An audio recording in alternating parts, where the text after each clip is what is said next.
Assalamualaikum warahmatullahi wabarakatuh. Salam sejahtera bagi kita semua. Yang terhormat Ibu dosen pengampu mata kuliah kelas literatur KB, Ibu Intara Usamati SPDMA, dan yang saya banggakan, teman-teman seperjuangan sastra Indonesia. Puji syukur kehadirat Tuhan Yang Maha Esa atas limpah rahmat dan karunia-Nya, kita masih bisa berdiskusi dan menyampaikan sebuah pidato, walaupun tentunya tidak secara tatap muka. Pada kesempatan kali ini, saya akan menyampaikan sebuah pidato tentang media sosial, media kita. Media sosial sudah menjadi kebutuhan pokok bagi masyarakat, terutama di era 4.0, di mana teknologi informasi dan komunikasi dimanfaatkan sepenuhnya guna mencapai efisiensi setinggi-tingginya, sehingga segala kegiatan yang dilakukan selalu berbasis digital. Hanya dalam satu genggaman saja, seluruh manusia di muka bumi kini dapat dengan mudahnya bertukar informasi, mengakses gambar atau video, hingga pengetahuan baru tanpa celah. Saking mudahnya, sekarang banyak pula terjadinya penyalahgunaan media sosial, seperti penyebaran berita hoaks, penyebaran ujaran kebencian, dan hal-hal negatif lainnya yang bisa merugikan banyak pihak. Di masa pandemi COVID-19 ini, media sosial memegang peranan paling penting dalam proses penyampaian atau penyebaran informasi yang akan disampaikan kepada publik.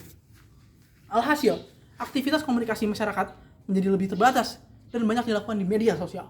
Bahkan saat ini, sebagian besar masyarakat tidak hanya menggunakan media sosial sebagai media komunikasi, tetapi juga sumber informasi yang dipercaya. Karena itu, positif maupun negatif media sosial ini tidak terlepas dari penggunaan media tersebut. Jadi, bagaimana kata hate speech atau ujaran kebencian itu bisa muncul? Pada tahun 1976, Perserikatan Bangsa-Bangsa atau PBB melaksanakan sebuah rapat untuk membahas hal-hal yang berkaitan dengan hak sipil, dan salah satu topik yang diangkat adalah hak kebebasan untuk berpendapat. Pada saat rapat berlangsung, seluruh anggota PBB menyatakan bahwa mereka semua setuju jika semua orang boleh berpendapat tanpa diganggu. Akan tetapi, pada saat rapat itu berlangsung, ada salah satu anggota yang bertanya, bagaimana jika ada yang mempunyai pendapat bahwa orang dengan identitas tertentu tidak boleh berpendapat? Dengan pertanyaan tersebut, muncullah sebuah kesimpulan untuk menjaga kebebasan berpendapat secara utuh. Dan semua anggota PBB pun setuju bahwa ada pendapat-pendapat yang berbahaya dan bisa merusak hak berpendapat orang lain. Konsep ujaran kebencian akhirnya bisa muncul untuk menamai pendapat yang bersifat merusak atau menghancurkan, yang sekarang ini kita sebut sebagai hate speech. Lalu, sekarang pertanyaannya, apa hubungan dalam penikmat si manusia itu sendiri, media, hate speech atau ujaran kebencian, dan lingkungan? Seperti penjabaran sebelumnya, bahwa faktor utama yang memotivasi seorang manusia dapat melakukan sebuah ujaran kebencian adalah lingkungan. Dan disinilah media memiliki pengaruh yang sangat besar dalam mempengaruhi lingkungan manusia dan bagaimana manusia itu sendiri bersikap kepada lingkungan. Media sosial sangat senang menyuguhkan hal-hal yang memberi keuntungan bagi perusahaan, dan secara tidak sadar itu merugikan kita. Ada istilah yang mengatakan bad news is good news.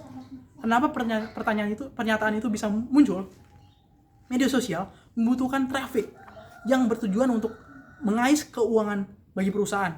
Dengan menyuguhkan berita-berita yang berkonotasi negatif pada headline, maka si penikmat akan mengklik konten tanpa mengkritisi isi dari konten tersebut, dan tanpa pikir panjang akan menyebarkan kepada penikmat lainnya, dan seterusnya hingga informasi terus menyebar, dan media mengais keuntungan dari traffic tersebut melalui iklan-iklan, karena iklan sangat tertarik dengan media yang memiliki traffic yang tinggi.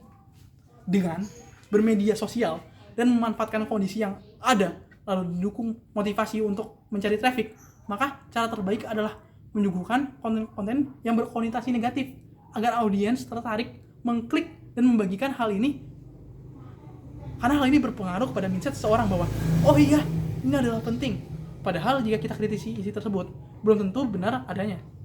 Seluruh rangkaian kegiatan ini akan berpengaruh kepada bagaimana mereka bersikap terhadap lingkungannya, dan hal ini membuka peluang untuk hate speech muncul akan semakin tinggi. Melalui beberapa cara berikut ini, kita dapat menggunakan media-media sosial dengan bijak dan bertanggung jawab. Seperti memfilter terlebih dahulu konten yang akan kita posting. Sebelum memposting sesuatu di media sosial, alangkah baiknya kita lebih selektif dan memilih dalam memposting konten.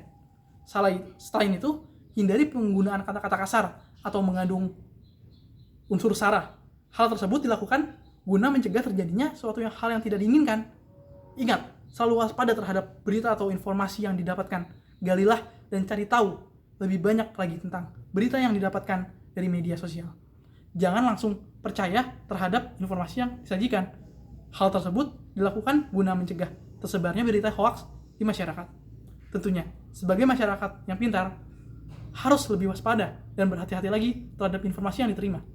Ikuti akun orang-orang yang menginspirasimu, karena memilih dan mengikuti akun orang yang memotivasi diri sendiri sangat penting untuk mengembangkan diri melalui media sosial.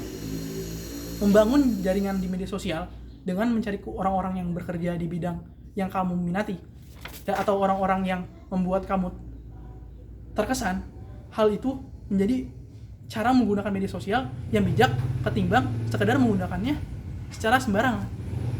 Jadi, jika hal tadi terrealisasikan, saya yakin alam bawah sadar para penikmat media sosial akan mengurungkan niatnya untuk mengutarakan ujaran kebencian